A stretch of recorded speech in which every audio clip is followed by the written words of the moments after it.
Okay, this week's book of the week, Tyrannosaurus Drip by Julia Donaldson and David Roberts. You will see a theme because I'm a fan of Julia Donaldson. Okay. In a swamp beside a river where the land was thick with veg, lived a herd of duck-billed dinosaurs who roamed the water's edge. And they hooted up with the rivers, and they hooted up with the reeds, and they hooted up with bellyfuls of juicy water weeds. Now across the rushy river on a hill the other side lived a mean Tyrannosaurus with his grin and grisly bride.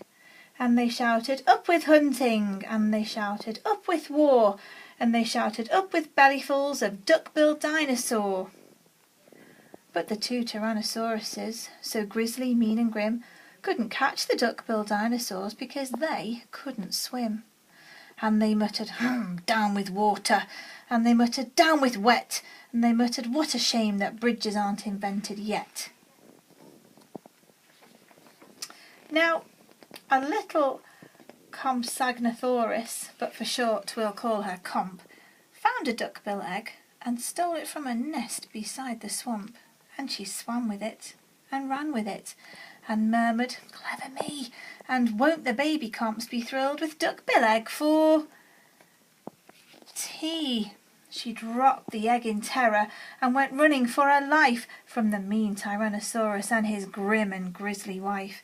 And the duckbill egg went rolling, and at last it came to rest in, of all unlikely places, the Tyrannosaurus nest.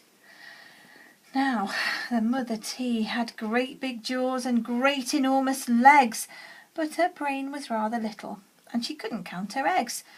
And she sang, hatch out, my little terrors, with your scaly little tails, and your spiky little toothies, and your scary little nails.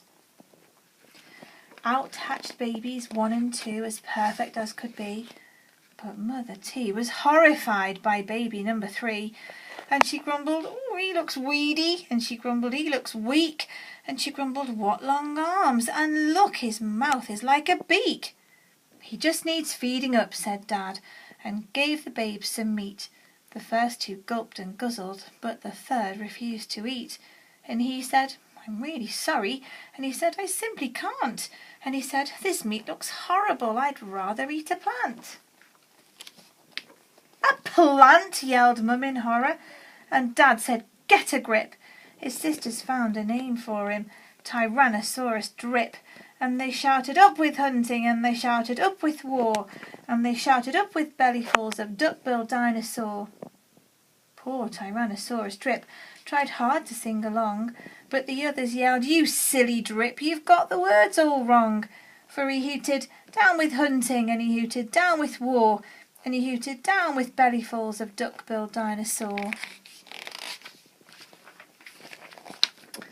Drip's sisters soon grew big enough to hunt with Dad and Mum, but they turned on Drip and told him, you're not fierce enough to come.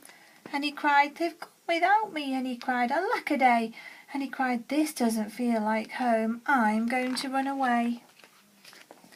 So he ran off to the river where he saw a lovely sight, a herd of duck-billed dinosaurs all hooting with delight. And they hooted up with rivers, and they hooted up with reeds, and they hooted up with bellyfuls of juicy water weeds. As he stood there on the bank, a sudden urge took hold of him, and he jumped into the water and discovered he could swim. And the duckbills came to greet him by the rushy river's edge, and they hooted, nice to see you, and they hooted,